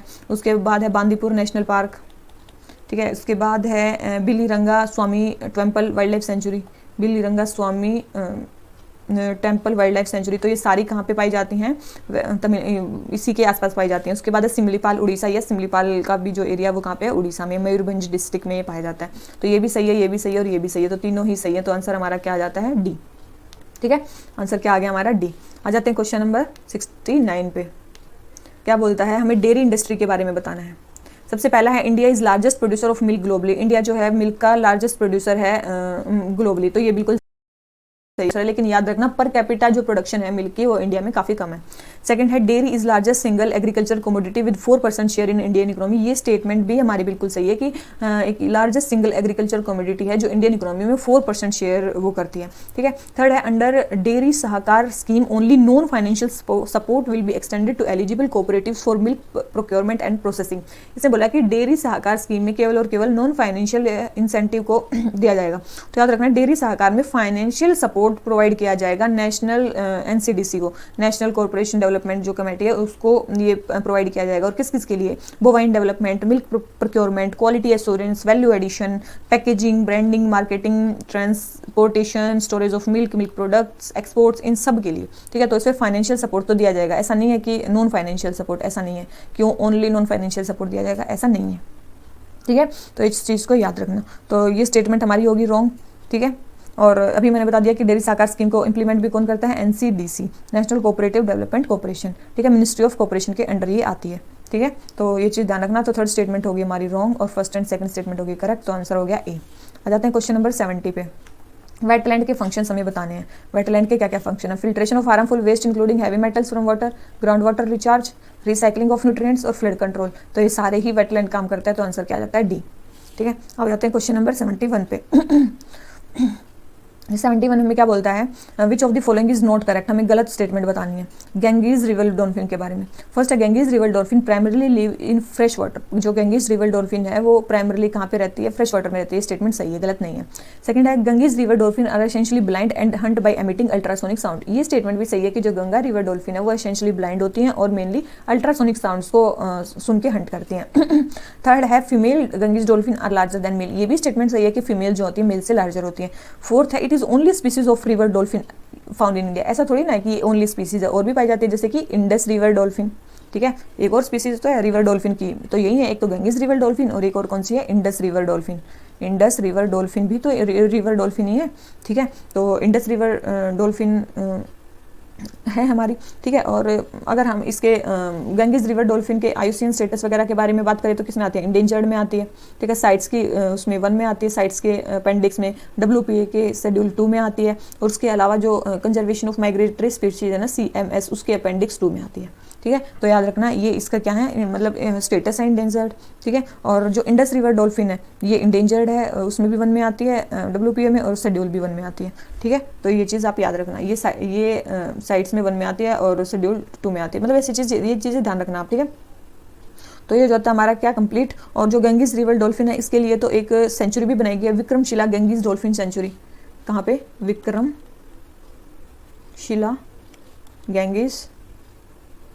गैंगीज डॉल्फिन सेंचुरी कहाँ पे आई है? बिहार में। कहाँ पे बनाई गई है? बिहार में, ठीक है। तो याद रखना ये इसके लिए तो प्रोटेक्शन के लिए एक सेंचुरी भी बनाई गई है, ठीक है। ये तो होगी हमारी कौन सी? River dolphins. इसके अलावा अदर मैरीन डॉल्फिन्स भी है इंडिया में, कुछ मैरीन डॉल्फिन्स भी है। अगर मैरीन डॉल्फिन्स की बात करें तो 3 टाइप की मेनली है, जैसे कि एक तो है इरावदी डॉल्फिन, ठीक है, आपने सबसे ज़्यादा जिसका नाम सुना होगा। एक है बॉटल नोज डॉल्फिन और एक है हम्पबैक डॉल्फिन, हम्पबैक, ठीक है। इसको याद रखना। इरावदी डॉल्फिन जो है वो इंडेंजर्ड कैटेगरी में आती है, ठीक है। और जो बोटल नेक है वो नियर थ्रेटेंड है, और जो हम्पबैक है वो भी इंडेंजर्ड कैटेगरी में आती है। तो याद रखना मेनली ये सारी क्या है? इंडेंजर्ड ही कैटेगरी में आती है, ठीक है। तो ये जो हमारा क्वेश्चन नंबर 71 है ये हो जाता है कंप्लीट। आ जाते हैं क्वेश्चन नंबर 72 पे। इकोसिस्टम प्रोडक्टिविटी के बारे में हमें बताना है। Ecosystem productivity, first gross primary productivity in ecosystem is the rate of production of organic matter during photosynthesis. Gross primary productivity क्या होती है? रेट ऑफ ऑर्गेनिक मैटर का प्रोडक्शन, बिल्कुल सही है। सेकंड है फिर आता है ग्रोस, मैंने पहले टेस्ट में बताया था, gross primary productivity minus respiration क्या होती है? Net primary productivity. तो net primary productivity is always less than the gross primary productivity. ये भी सही है क्योंकि जो भी हम प्रोड्यूस करेंगे या जो भी ऑर्गेनिक मैटर प्रोड्यूस होगा उसमें से कुछ ना कुछ तो रेस्पिरेशन में जाएगा ही जाएगा। तो नेट प्राइमरी प्रोडक्टिविटी हमेशा ग्रोस प्राइमरी प्रोडक्टिविटी से क्या होगी? कम होगी। और थर्ड है primary productivity depends on the plant species inhabiting a particular area. Yes, ये भी प्लांट स्पीसीज पे भी डिपेंड करता है। तो आंसर क्या आ गया इसका? डी। आ जाते हैं क्वेश्चन नंबर 73 पे। क्या बोलता है? Which of the following activities are categorically prohibited in wildlife sanctuaries declared under wild life protection act, ठीक है। तो कौन सी चीज़ वाइल्ड लाइफ सेंचुरीज में प्रोहिबिटेड है? तो देखो जो भी वाइल्ड लाइफ सेंचुरीज में वो चीज़ें प्रोहिबिटेड होंगी जो वाइल्ड लाइफ की लाइफ को थ्रेटन करती हैं। क्या करती हैं? थ्रेटन वाइल्ड लाइफ की लाइफ को, ठीक है। ये चीज़ ध्यान रखना। तो फर्स्ट है use of chemicals and explosive endangering wild life. तो देखो ये तो आपने पढ़ाई है कि अगर वो इंडेंजर कर रही है उनकी लाइफ को तो ये तो प्रोहिबिटेड होगा ही, तो ये तो स्टेटमेंट सही है। सेकंड है construction of road bridges and building. अगर रिक्वायरमेंट है तो रोड ब्रिजेस और बिल्डिंग्स आप बना सकते हो, इस पर कोई प्रोहिबिशन नहीं है, तो ये वाइल्ड लाइफ सेंचुरी में बन सकते हैं, तभी तो घूमने जाते हैं लोग। Construction of commercial tourist lodges and hotels ये भी बनते हैं। इम्यूनाइजेशन ऑफ लाइफ स्टॉक भी वहाँ पे होता है। तो ये सारी चीज़ें तो होती हैं, ये सारी चीज़ें वहाँ पे प्रोहिबिटेड नहीं है। लेकिन जो केमिकल्स और एक्सप्लोजिव का यूज़ है वो तो है ही। लेकिन ये चीज़ें भी किसके अप्रूवल से बनेंगी? National board for wild life, national board for wild life की अप्रूवल से ही ये सारी चीज़ें बनेंगी। एक चीज़ ध्यान रखना। तो सेकंड, थर्ड एंड फोर्थ जो है वो प्रोहिबिटेड नहीं है, ओनली जो एक्सप्लोजिव वगैरह है वो वहाँ पे वो है, ठीक है। तो जो इसका जो आंसर हो जाता है वो हो जाता है हमारा ए। आ जाते हैं क्वेश्चन नंबर 74 पे। इकोसिस्टम के बारे में कौन सी टर्म अच्छे से डिस्क्राइब करती है? तो फर्स्ट है it is only region on earth that supports life. ये ओनली रीजन है ऐसा तो नहीं है। It is zone of earth where land water and air interact with each other. ये भी नहीं है। It is functional unit of nature where living organism interact among themselves and also with the surrounding physical environment. तो यही है ecosystem, तो इसी को बोलते हैं, ठीक है। तो ये चीज़ ध्यान रखना, इकोसिस्टम की डेफिनेशन ही है ये तो, ठीक है। ठीक है, तो ये हो गया हमारा क्या? 74। आ जाते हैं क्वेश्चन नंबर 75 पे। क्वेश्चन नंबर 75 हमें क्या बोलता है? इकोलॉजिकल सक्सेशन के बारे में बताना है। इकोलॉजिकल सक्सेशन दो मतलब देखो नेचर पे डिपेंड करता है कि हम किस बारे में बात करते हैं। देखो वैसे होते हैं 2 टाइप के इकोलॉजिकल सक्सेशन, एक तो एलोजेनिक और एक होता है ऑटोजेनिक, ठीक है। एक होता है ऑटोजेनिक और एक होता है एलोजेनिक। जो ऑटोजेनिक होता है, ऑटोजेनिक मतलब बॉडी खुद ही करना, मतलब जो बायोटिक कंपोनेंट है वो खुद ही अपना सक्सेशन करेगा, मतलब जो सक्सेशन होगा वो बायोटिक कंपोनेंट के अंदर ही होगा, उसको बोलते हैं ऑटोजेनिक सक्सेशन। एक होता है एलोजेनिक सक्सेशन। एलोजेनिक सक्सेशन में क्या होता है, जो है जो भी सक्सेशन उसमें बायोटिक और एबायोटिक दोनों कंपोनेंट्स की रिक्वायरमेंट होती है, ठीक है। तो बायोटिक कंपोनेंट भी चाहिए और एबायोटिक कंपोनेंट भी चाहिए, तो वो होता है एलोजेनिक सक्सेशन। फिर एक टाइप के सक्सेशन होते हैं नेचर पे कि वो हाइड्राइड सक्सेशन है कि वो जिरार्ड सक्सेशन है। हाइड्राइड मतलब जो वाटर में जो स्टार्ट होता है, ठीक है, प्लैंक्टन्स वगैरह से, और जो जिरार्ड सक्सेशन होता है जो डेजर्ट में स्टार्ट होता है, ठीक है। तो ये चीज़ ध्यान रखना। तो सबसे पहले allogenic succession is driven by biotic component of ecosystem. नहीं, बायोटिक और एबायोटिक दोनों से होता है, तो फर्स्ट स्टेटमेंट रॉन्ग होगी। सेकंड है xerarch succession usually takes place in fresh water. अभी बताया जिरार्ड किस में होता है? डेजर्ट में होता है। कहाँ पे होता है? डेजर्ट में होता है। ये वाटर में नहीं होता, फ्रेश वाटर में नहीं होता। फ्रेश वाटर में कौन सा होता है? हाइड्रार्ड सक्सेशन होता है, ठीक है। तो ये चीज़ ध्यान रखना। तो सेकंड स्टेटमेंट भी रॉन्ग होगी, तो आंसर क्या आ गया हमारा? डी, ठीक है। आंसर क्या आ गया हमारा? डी। आ जाते हैं क्वेश्चन नंबर 76 पे। क्या बोलता है? जीएम प्लांट्स के बारे में हमें बताना है। सबसे पहले है the DNA changes made to genetically modified plants are passed on to its seeds also. बस यस, डीएनए जो चेंजेस होते हैं वो उसके सीड्स में भी जाते हैं। सेकंड है world first genetically modified rubber plant has been planted in India. Yes, ये भी प्लांट किया गया था अभी रिसेंटली, आपने सुना होगा न्यूज़ में कि असम में गुवाहाटी में फर्स्ट रबर प्लांट को मतलब लगाया गया था। ठीक है, तो ये चीज़ तो आपने सुनी होगी, तो ये तो नॉर्मल चीज़ है। और इसमें मेनली कौन सी उसको डाला गया है, किस जीन को डाला गया है, इसमें डाला गया है MNSOD जीन को, MNSOD जीन को इसमें डाला गया, manganese containing super oxide dismutase. ठीक है, मैग्नीज कंटेनिंग सुपर ऑक्साइड डिम्यूटेज इसमें इस जीन को डाला गया है। ठीक है, ये मेनली जो भी इन्वायरमेंटल स्ट्रेस की कंडीशन होती है उससे प्लांट को बचाएगा, मतलब कोल्ड हो गया, ड्रॉट हो गया, इन सब चीज़ों से बनाएगा। और मेनली ये बनाया किसने है, Kerala based rubber research institute of India ने इसको बनाया है। किसने बनाया इसको, rubber research institute of India ने इसको बनाया है। और ये कहाँ पे, केरला बेस्ड है, याद रखना, केरला में इसके हेडक्वार्टर्स हैं। ये भी बहुत इंपॉर्टेंट है, क्वेश्चन में आते हैं यही question, rubber research institute of India के बारे में बताओ। क्यों आता है, क्योंकि कोई न्यूज़ उसके बारे में आई हुई होती है। तो rubber research institute of India ने इसको बनाया है, ये और केरला बेस्ड ऑर्गेनाइजेशन है और ये एक्सट्रीम वेदर रेजिस्टेंट है। ठीक है, तो दोनों ही स्टेटमेंट हमारी सही होगी, तो जो इसका आंसर है वो हमारा क्या होगा, सी। आ जाते हैं क्वेश्चन नंबर हमारे 77 पे। क्या बोलता है, केदारनाथ टेम्पल के बारे में हमें बताना है। सबसे पहले it was originally built by आदि शंकराचार्य जी। ये आदि शंकराचार्य जी ने बनवाया था, तो ये स्टेटमेंट बिल्कुल सही है, ये आदि शंकराचार्य जी ने ही बनवाया था। ठीक है, रिसेंटली अभी यहाँ पे मतलब 12 फुट का स्टैचू आदि शंकराचार्य जी का पास में ही केदारनाथ टेम्पल के खड़ा किया गया है। ठीक है, तो इसलिए ये न्यूज़ में था। ठीक है, और सेकंड है it is located on the banks of Alaknanda. तो याद रखना ये अलकनंदा नहीं, ये मंदाकिनी रिवर के बैंक पे है, मंदाकिनी रिवर के बैंक पे है ये। ठीक है, याद रखना किसके रिवर के बैंक पे है, मंदाकिनी रिवर के बैंक पे है ये। तो सेकंड स्टेटमेंट रॉन्ग होगी, फर्स्ट स्टेटमेंट करेक्ट है, तो जो इसका आंसर हो गया वो ए हो गया। और याद रखना ये 4 धाम प्रोजेक्ट में भी आता है। ठीक है, पंच केदार जो है, पंच केदार का भी पार्ट है ये, पंच केदार का भी पार्ट है।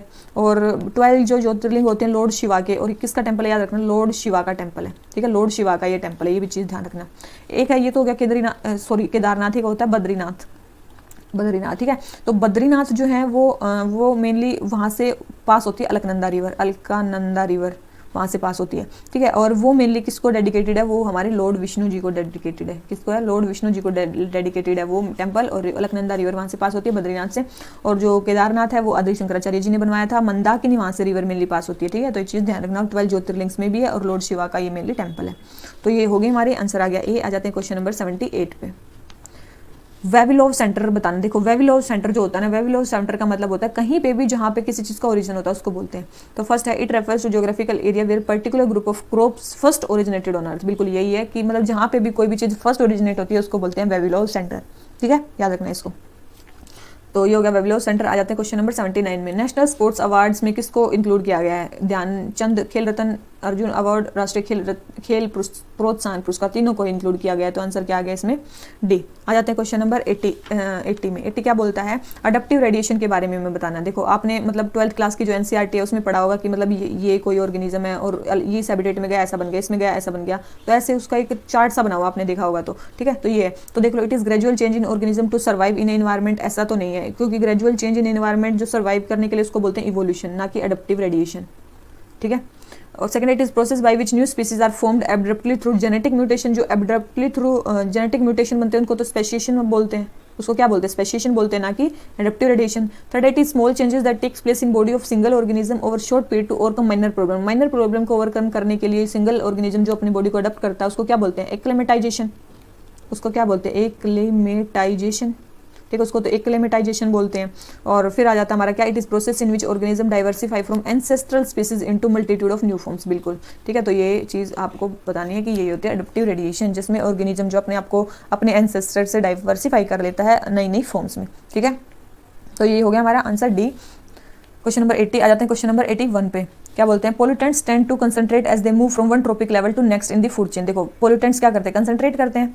उसके बाद क्या है, किस प्रोसेस में, बायोमैग्निफिकेशन में। In order to for biomagnification to occur, जो कैसे होना चाहिए पोल्यूटेंट। देखो बायोमैग्निफिकेशन में क्या होता है, बायो मतलब लिविंग ऑर्गेनिज्म में मैग्नीफाई हो जाना किसी भी टॉक्सिक सब्सटेंस का, जब वो एक ट्रॉपिक लेवल से दूसरे ट्रॉपिक लेवल में जाता है। ठीक है, तो सबसे पहले लॉन्ग लिव्ड होगा तभी ना वो लॉन्ग टाइम तक रुक पाएगा। सेकंड मोबाइल, तभी तो एक ट्रॉपिक लेवल से दूसरे ट्रॉपिक लेवल में जा पाएगा। थर्ड सोल्यूबल, अगर वाटर में सोल्यूबल हो जाएगा तो घुल के वो खत्म नहीं हो जाएगा, तो ऐसा तो नहीं होना चाहिए। वाटर सोल्यूबल तो वो नहीं होना चाहिए, अगर वाटर सोल्यूबल नहीं होना चाहिए तो आगे आपके पास उसकी प्रॉपर्टी। ठीक है, ये क्या होना चाहिए, मेनली सोल्यूबल इन फैट्स। ठीक है, क्या होना चाहिए, सोल्यूबल इन फैट्स, ना कि वाटर। ठीक है, और बायोलॉजिकली तो एक्टिव होना ही चाहिए, ठीक है। और बस हो गया हमारा ये चीज़ बायोमैग्निफिकेशन की प्रोसेस, ठीक है। तो आंसर आ गया ए। आ जाते हैं क्वेश्चन नंबर 82 पे। क्या बोलता है, इकोलॉजिकल सक्सेशन के बारे में फिर हमें बताना है। फर्स्ट है, a serial community is a transitional community that is formed and replace during succession. बिल्कुल एक सीरियल कम्युनिटी ट्रांजिशनल कम्युनिटी होती है जो सक्सेशन के टाइम पे रिप्लेस हो जाती है। Lichen and mosses are pioneer community of a primary succession. बिल्कुल सबसे पहले जो भी कम्युनिटीज़ बनती हैं वो यही होती हैं। तो आंसर क्या आ गया, सी। आ जाते हैं क्वेश्चन नंबर 83 पे। हमें क्या बनाना, which of the following is best associated with Kilde bank declaration. Kilde bank declaration किससे रिलेटेड है, जो कि ग्लासगो में हुआ है। तो याद रखना, जो काइल्डे बैंक डिक्लेरेशन है वो है ग्रीन शिपिंग से related, green shipping corridors. Green shipping corridors का मतलब है कि ग्रीन शिपिंग कॉरिडोर्स बनाए जाएंगे जहाँ पे जीरो एमिशन होगा। कहाँ पर, जहाँ पे क्या होगा, जीरो एमिशन होगा, वहाँ पे एमिशन नहीं होगा कोई भी, ठीक है। उसमें मतलब इसमें क्या है, इस डिकेड के मिडल तक एटलीस्ट 6 ग्रीन कॉरिडोर्स बनाए जाएंगे, शिपिंग कॉरिडोर्स, ठीक है। ये चीज़ ध्यान रखना। और इंडिया ने इसको साइन नहीं किया है, India did not sign it, India did not sign it, ठीक है। याद रखना इस चीज़ को, ठीक है। तो ये होगा काइल्डे बैंक डिक्लेरेशन, ठीक है। ये बस टर्म्स हमारे लिए ज़्यादा इंपॉर्टेंट होती हैं। अब जाते हैं एशियन एलिफेंट के बारे में। सबसे पहले India is home to largest number of Asiatic elephant. India जो है वो largest number of Asiatic elephant का होम है, बिल्कुल सही है। सेकंड है, both male and female Asian elephant can have tusks. याद रखना, जो केवल जो मेल एलिफेंट्स होते हैं ना, एशियन एलिफेंट्स, उन्हीं में टस्क होता है, फीमेल में नहीं होता है। तो सेकंड स्टेटमेंट रॉन्ग होगी, ठीक है। फीमेल एशियन एलिफेंट में टस्क नहीं होता। और याद रखना, जो अफ्रीकन एलिफेंट्स होते हैं ना, उसमें मेल में भी टस्क होता है और फीमेल में भी टस्क होता है। थर्ड है, elephant have the longest gestation period for any mammal. बिल्कुल 22 मंथ्स के आसपास इनका जेस्टेशन पीरियड होता है, 22 मंथ्स, ठीक है, अप्रोक्स 2 ईयर्स, ठीक है। तो इनका जेस्टेशन पीरियड होता है, तो ये चीज़ ध्यान रखना, ठीक है। और ठीक है, ये आपको चीज़ ध्यान रखनी है। और एशियन एलिफेंट्स मेनली किस में आते हैं, इंडेंजर्ड कैटेगरी में आते हैं, ठीक है। किस में आते हैं, इंडेंजर्ड कैटेगरी में ये आते हैं, ठीक है। और अफ्रीकन एलिफेंट मेनली किस में आते हैं, वल्नरेबल कैटेगरी में आते हैं। अफ्रीकन एलिफेंट वैसे नॉर्मली 2 टाइप के होते हैं, एक सवाना, एक फॉरेस्ट, ठीक है। और जो एशियन एलिफेंट होते हैं वो मेनली 3 टाइप के होते हैं, इंडियन एलिफेंट, जावन और सुमात्रन, ठीक है। और मेनली ये इंडेंजर्ड कैटेगरी में आते हैं, ये आपको बता दिया। और इससे पहले मैं आप जाके थर्ड, मतलब जो पहली टेस्ट सीरीज है उसका थर्ड लेक्चर आप जाके देख सकते हो। कौन सा लेक्चर, थर्ड लेक्चर। उसमें मैंने एलिफेंट के जितने भी वो चीज़ें हैं वो सारी बताई हुई हैं कि एलिफेंट का क्या क्या कंजर्वेशन वगैरह करना चाहिए। और जो एलिफेंट का नंबर है वो साउदर्न इंडिया में सबसे ज़्यादा है, साउदर्न इंडिया में एलिफेंट का नंबर सबसे ज़्यादा है। और अगर स्टेट्स की बात करें तो सबसे ज़्यादा कर्नाटका में है और उसके बाद केरला में है, ठीक है। याद रखना इस चीज़ को, एलिफेंट का नंबर, ठीक है। बहुत सारे उसमें बताया था आपको, हाथी मेरा साथी, रीहैब प्रोजेक्ट और बहुत सारे प्रोजेक्ट्स वहाँ पे मैंने बताए हुए हैं। तो इसका आंसर क्या हो गया, इसका आंसर हो गया 1 और 3 सी, ठीक है। तो अब आ जाते हैं क्वेश्चन नंबर 85 पे। रिजर्व फॉरेस्ट के बारे में बताना है। Reserve forest are areas notified under forest conservation act 1980। ये जो है फॉरेस्ट कंजर्वेशन एक्ट 1980 के अंडर वो होते हैं, नहीं। तो याद रखना, ये फॉरेस्ट कंजर्वेशन एक्ट 1980 के अंडर नहीं, ये इंडियन फॉरेस्ट एक्ट 1927 के अंडर डिक्लेयर होते हैं, ना कि इसके अंदर। तो फर्स्ट स्टेटमेंट रॉन्ग होगी। सेकंड है, more than half of the total forest land has been declared reserve forest. तो ये भी स्टेटमेंट सही है, हाफ से भी ज़्यादा लैंड जो है वो हो चुकी है। तो आंसर क्या हो गया इसका, बी, ठीक है। इस चीज़ को ध्यान रखना। आ जाते हैं क्वेश्चन नंबर 86 पे। स्टेटमेंट दे रखी बतानी है ये क्या है। फर्स्ट है, it is interconnected network. Interconnected network है फीडिंग रिलेशनशिप का, मतलब ये इसको खाता है, ये इसको भी खाता है, ये इसको भी खाता है। तो ऐसा कनेक्टेड नेटवर्क किस में होता है, जिसमें न्यूट्रिएंट्स ट्रांसफर होते हैं। तो ऐसा कौन सा होता है, फूड वेब ही ऐसा होता है इंटरकनेक्टेड नेटवर्क। फूड चेन में तो डायरेक्ट एक चेन बनाई जाती है, ठीक है। तो आंसर हो गया हमारा सी। आ जाते हैं क्वेश्चन नंबर 87 पे। क्या बोलता है, board of major port authority. Board of major port authority के बारे में हमें बताना है। फर्स्ट है, it was establish recently under major port authority act 2021। ये जो है मेजर पोर्ट ऑथोरिटी एक्ट 2021 के अंडर एस्टेब्लिश किया गया है मेजर पोर्ट ऑथोरिटी एक्ट। तो ये भी सही है, ये स्टेटमेंट क्या है, बिल्कुल सही है। और किसको रिप्लेस किया है इसने किया मेजर पोर्ट ट्रस्ट एक्ट 1963 को इन्होंने रिप्लेस किया है, पोर्ट ट्रस्ट को, ठीक है। इसको इसने रिप्लेस किया। तो फर्स्ट स्टेटमेंट तो बिल्कुल सही है।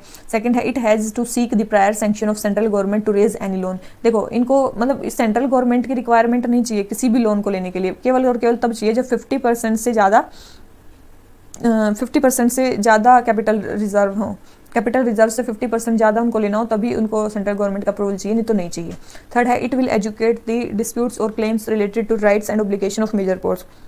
याद रखना इस एक्ट के अंदर एक बोर्ड बन रहा है जिसको बोलते हैं एडजुडिकेटरी बोर्ड, एडजुडिकेटरी बोर्ड, ठीक है। एक एडजुडिकेटरी बोर्ड बन रहा है सेंट्रल गवर्नमेंट के द्वारा, ठीक है। बाई सेंट्रल गवर्नमेंट एक एडजुडिकेटरी बोर्ड बनाया जा रहा है जो कि tariff authority for major ports, जो किसको रिप्लेस करेगा, विल रिप्लेस टैरिफ अथॉरिटी। जो पहले टैरिफ अथॉरिटी थी उसको ये रिप्लेस करेगा और वही इन सब चीज़ों को देखेगा, ठीक है, वही इनको देखेगा, ना कि ये बोर्ड नहीं देखेगा। एडजुडिकेशन जो अथॉरिटी सेटअप की जाएगी, एडजुडिकेटिंग जो बोर्ड सेटअप किया जाएगा वो इसको देखेगा, ठीक है, इस चीज़ को ध्यान रखना, ठीक है। और ये मेनली जो बोर्ड है ये मेनली 11 मेजर पोर्ट्स के लिए इंडिया में बनाया जा रहा है, ठीक है। तो ये चीज़ ध्यान रखना। तो सेकंड स्टेटमेंट भी हमारी रॉन्ग है और थर्ड भी हमारी रॉन्ग है, तो आंसर क्या आ गया हमारा ए, ठीक है। अब आ जाते हैं क्वेश्चन नंबर 88 पे।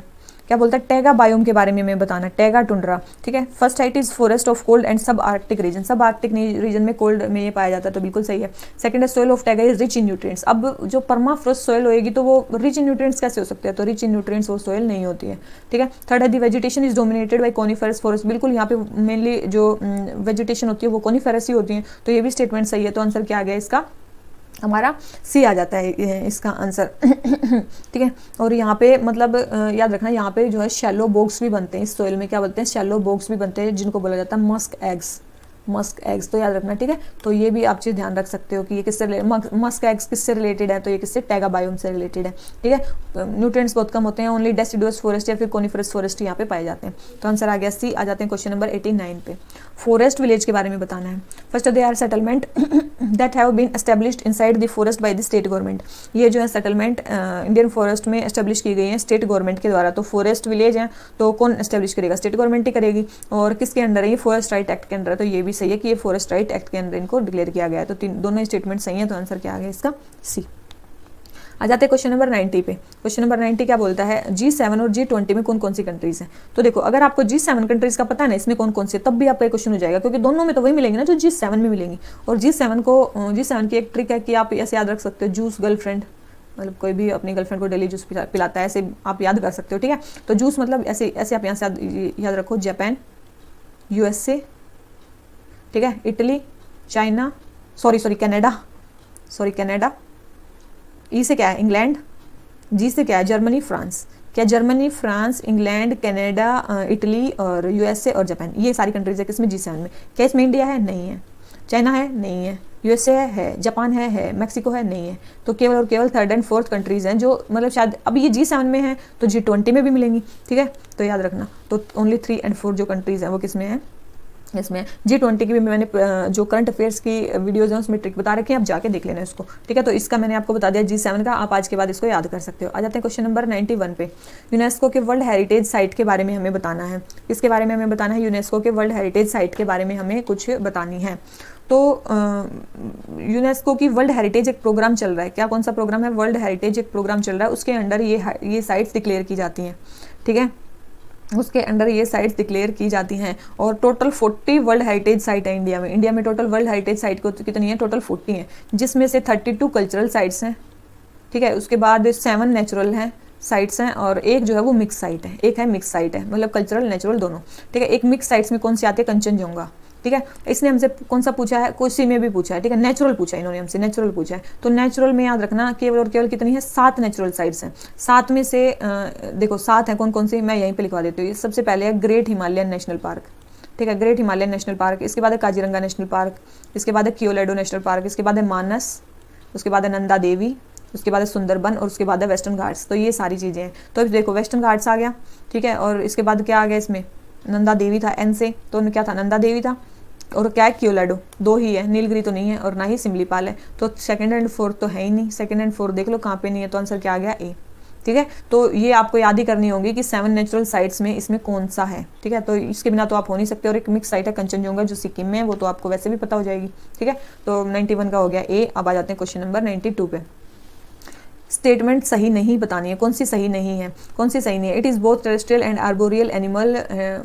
ये जो एशियन पाम काइवेट स्पीसीज है, ये क्या है, both terrestrial and arboreal species है। तो ये स्टेटमेंट बिल्कुल सही है, ये टेरेस्ट्रियल भी और आर्बोरियल भी है। It is endemic to Indian subcontinent. ऐसा नहीं है कि केवल और केवल इंडियन सब कॉन्टिनेंट में पाई जाती है, एशियन कंट्रीज में, mainly south east Asian countries में ये हर जगह पाई जाती है, ठीक है। याद रखना इसको, ये साउथ और साउथ ईस्ट एशिया में हर जगह पाई जाती है, तो एंडेमिक नहीं है इंडिया में, और इंडिया में भी लगभग हर जगह पाई जाती है। तो ये स्टेटमेंट होगी हमारी रॉन्ग, ठीक है। और ये क्या है, मेनली मैमल है, ये भी क्या है, एक मैमल है, ठीक है। ये एक मैमल की स्पीसीज, स्मॉल मैमल है, वाइवर्डी फैमिली से है ये, ठीक है।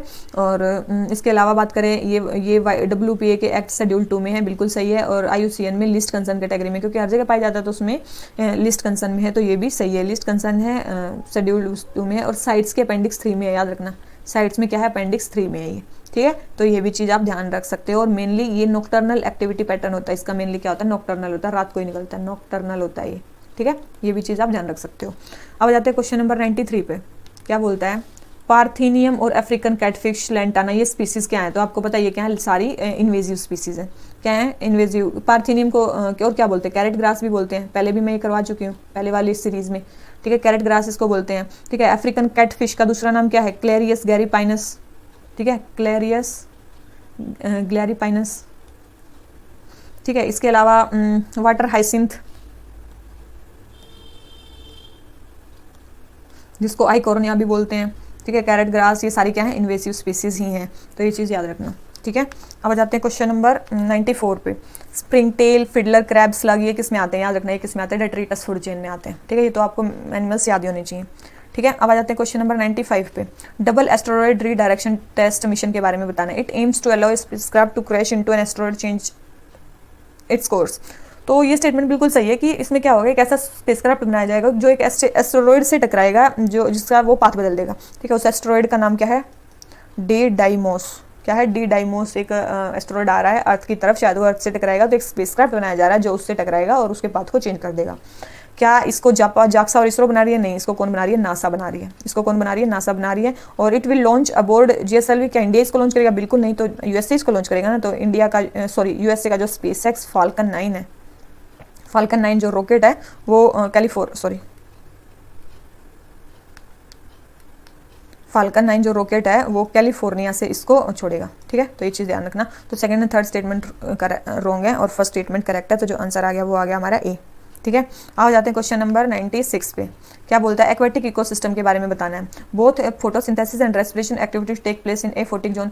Both photosynthesis and respiration activities take place in aphotic zone. देखो जहाँ पे जहाँ पे लाइट ही नहीं आएगी, एफोटिक मतलब ए मतलब एब्सेंट, ए मतलब एब्सेंट और फोटिक मतलब लाइट, जहाँ पे लाइट ही नहीं है वहाँ पे फोटोसिंथेसिस कैसे हो सकती है, तो फर्स्ट स्टेटमेंट तो रॉन्ग होगी, फोटोसिंथेसिस नहीं हो सकती वहाँ पे, केवल और केवल रेस्पिरेशन होगी, ठीक है। सेकंड है, neustons are organism which live at air water surface such as floating plants. Neustons जो है एक मतलब उसकी तरह रहते हैं, फ्लोटिंग प्लांट्स की तरह, बिल्कुल ये क्या होते हैं, फ्लोटिंग प्लांट, न्यू स्टोन्स क्या होते हैं, फ्लोटिंग प्लांट्स की तरह रहते हैं। थर्ड है लिम्नेटिक जोन। लिम्नेटिक जोन क्या होता है, जो पूरा लाइटेड होता है, ठीक है। एक देखो ये होता है मान लो लेक, यहाँ पे ये होता है लिटोरल जोन और ये होता है लिम्नेटिक जोन जहाँ पे फुल लाइट आती है, ठीक है, और फुल साफ साफ पानी होता है। The limnetic zone is dominated by both phytoplankton and जूप्लैंक्टन। बिल्कुल यहाँ पे फाइटोप्लैंक्टन भी होते हैं और जूप्लैंक्टन भी होते हैं, ठीक है। तो फर्स्ट स्टेटमेंट रॉन्ग होगी, second and third statement correct है, तो आंसर क्या आ गया हमारा डी, ठीक है। अब आ जाते हैं क्वेश्चन नंबर 97 पे। क्या बोलता है, क्रोकोडाइल स्पीसीज के बारे में बताना है। Only 3 species of crocodile are found in India. केवल और केवल इंडिया में 3 स्पीसीज पाई जाती हैं क्रोकोडाइल की। क्या स्टेटमेंट सही है। और सेकंड है, UP is the only state to house all species of crocodile found in India. कल एक क्वेश्चन आया था हमारे में कि केंद्रापा जो डिस्ट्रिक्ट है उड़ीसा का, वो किस लिए फेमस है। वो किस लिए फेमस था, क्योंकि वहाँ पे ऑल स्पीसीज ऑफ क्रोकोडाइल मिली थी। तो ये स्टेटमेंट रॉन्ग होगी। केवल उड़ीसा ऐसा स्टेट है जहाँ पे क्रोकोडाइल की 3 स्पीसीज पाई जाती हैं, तो ये रॉन्ग हो गया। सेकंड, फर्स्ट है ओनली 3 स्पीसीज होते हैं, कौन कौन सी हैं ये 3 स्पीसीज, एक है मगर, एक है सोल्ट वाटर क्रोकोडाइल और एक है वो घड़ियाल, ठीक है। और अगर हम मगर की बात करें, ये किस में आता है, वल्नरेबल कैटेगरी में आता है। जो सोल्ट वाटर क्रोकोडाइल है ये किस में आता है, लिस्ट कंसर्न में आता है। और जो घड़ियाल है ये क्या है, क्रिटिकली एंडेंजर्ड कैटेगरी में आता है, ठीक है। ये चीज़ तो आपको ध्यान ही है। केंद्रापारा डिस्ट्रिक्ट आपको बताया था ये, ठीक है। तो बस इतना ही आपको ध्यान रखना है, ठीक है। केवल 3 इसी में पाए जाते हैं और इनका स्टेटस आपने देख लिया, तो फर्स्ट करेक्ट है और सेकंड इनकरेक्ट है, तो आंसर आ गया ए। आ जाते हैं क्वेश्चन नंबर 98 पे। क्या बोलता है, बायो प्रोस्पेक्टिंग के बारे में बताना। बायो प्रोस्पेक्टिंग मतलब रिसर्च करना, ठीक है। फर्स्ट है, bioprospecting activities must comply with definition of utilisation of genetic resources of Nagoya protocol. बिल्कुल, नागोया प्रोटोकॉल भी किसके लिए है, बायोडाइवर्सिटी के प्रिजर्वेशन के लिए। तो यस, बायो प्रोस्पेक्टिंग जो है उसके नागोया प्रोटोकॉल को ध्यान में रख के करना चाहिए, बिल्कुल सही। सेकंड है, bioprospecting activities are possible only in terrestrial environment. ऐसा नहीं है केवल और केवल टेरेस्ट्रियल एनवायरमेंट में, ये मरीन एनवायरमेंट में भी पॉसिबल है बायो प्रोस्पेक्टिंग एक्टिविटी। तो जो सेकंड स्टेटमेंट हो जाती है हमारी रॉन्ग और फर्स्ट स्टेटमेंट जो हो जाती है हमारी करेक्ट। इसका एग्जांपल हम बता सकते हैं कि मतलब कुछ मैराइन एनवायरनमेंट से, मैराइन ऑर्गेनिज्म से निकाली हुई कुछ हमने कुछ बनाई भी हुई है दवाई, जैसे कि है एक इरीब्यूलिन। क्या है, इरीब्यूलिन। इरीब्यूलिन एक दवाई है जो ब्रेस्ट कैंसर को ट्रीट करने में काम आती है, ठीक है। ये मैरीन ऑर्गेनिज्म से ली गई है। इसके अलावा एक और है ट्राबीसीटिडिन, ट्रासीबिटिडिन, ठीक है। ये जो है ये एंटी ट्यूमर एजेंट है। क्या है? एंटी ट्यूमर एजेंट है, ठीक है। तो ये भी मैरीन ऑर्गेनिज्म से ली गई है। तो ये चीज़ ध्यान रखना कि मैरीन से भी ली जा सकती है और टेरेस्ट्रियल इन्वायरमेंट से भी बायो प्रोस्पेक्टिंग की जा सकती है, ठीक है। तो ये स्टेटमेंट होगी। आ जाते हैं क्वेश्चन नंबर 99 पे। कौन सी है इंडिया और फ्रांस के बीच में जो होती है? इंडिया और फ्रांस के बीच में तो आप देखो जो मित्र शक्ति है वो किस किस के बीच में होती है? ये तो जो मित्र शक्ति आपने देखा होगा ये काउंटर इंसर्जेंसी और काउंटर टेररिज्म ऑपरेशन है। किस किस के बीच में? इंडियन और श्रीलंकन आर्मी के बीच में, इंडिया और श्रीलंका के बीच में। तो फर्स्ट स्टेटमेंट तो है नहीं, ठीक है। अब देखो युद्ध अभ्यास तो आपने कितनी बार देखा है, किसके बीच में होता है? इंडिया और यूएसए के बीच में होता है, इंडिया और यूएसए के बीच में होता है युद्ध अभ्यास। तो थर्ड स्टेटमेंट भी रॉन्ग हो जाती है। तो आंसर क्या बच गया? गरुड़। ओनली गरुड़ जो होती है वो इंडिया और फ्रांस के बीच में होती है। इंडिया और फ्रांस के बीच में 3 एक्सरसाइज होती है। तो गरुड़ आपने देख ली, ये एयरफोर्स के साथ होती है, ठीक है। और गरुड़ किसके साथ होती है? हमारी एयरफोर्स के साथ होती है। इसके अलावा 2 एक्सरसाइज और होती हैं उनकी, गरुड़ वरुणा, और इसके अलावा एक और है शक्ति, ओनली शक्ति, ठीक है। वरुणा जो होती है वो हमारी नेवी के साथ होती है और जो शक्ति होती है वो हमारी आर्मी के साथ होती है। इंडिया और फ्रांस की 3 एक्सरसाइज है, ठीक है। ये इंडिया यूएसए की और ये इंडिया श्रीलंका की है। तो ये चीज़ें ध्यान रखना कि किस किस के साथ है, ठीक है। कम से कम आपको एक भी याद नहीं है तो आज आपको 1 2 3 4 5 चीज़ें आपको याद हो चुकी हैं, ठीक है। केवल और केवल मिनिमम से आपको स्टार्ट करना है और आपको मैक्सिमम तक जाना है। अब आ जाते हैं क्वेश्चन नंबर 100 पे। क्या बोलता है? Recently mineral other than atomic and hydrocarbon energy mineral, ठीक है। Concession 4th amendment rule 2021 publish किए गए। तो उसमें क्या बोला गया? First, transfer of composite licence और mining lease of all types of mine, सबकी जो है उसका कंपोजिट लाइसेंस को क्या कर दिया जाएगा? ट्रांसफर कर दिया जाएगा। तो ये तो सही है। सेकंड है part surrender of mining lease only in case of non grant of forest clearance, part surrender of mining lease only in case of non grant of forest. इसने बोला है कि केवल और केवल जो फॉरेस्ट क्लियरेंस ना दिया जाए केवल और केवल तभी माइनिंग लीज को सरेंडर करना होगा, नहीं ऐसे दूसरे केसेस में भी किया जा सकता है, केवल उसी केस में नहीं है। तो सेकंड स्टेटमेंट हमारी रॉन्ग हो जाती है। और थर्ड है disposal of waste rock mineral below the threshold value which is generated during the course of mining. ये भी स्टेटमेंट सही है। तो उसका भी इसी के अंडर रूल्स बताए गए हैं। तो ये आंसर क्या आ गया? बी, ठीक है। तो आज के भी हमारे टोटल 50 क्वेश्चन कंप्लीट हो चुके हैं और सेकंड पार्ट भी हमारा कंप्लीट हो गया है। इसके बाद केवल और केवल हमारा एक पार्ट और बचा है जिसमें टोटल 100 क्वेश्चन होंगे और 50-50 में 2 लेक्चर्स और बाकी हैं, ठीक है। तो इसी नोट पे आज का लेक्चर खत्म करते हैं। अगर आपको वीडियो पसंद आई हो तो वीडियो लाइक करो, चैनल सब्सक्राइब करो और बने रहो वीडियोज़ के साथ, ऐसे ही अपना प्यार देते रहो, ठीक है। तो चलिए इसी नोट पर आज का लेक्चर खत्म करते हैं। Thank you very much, bye bye.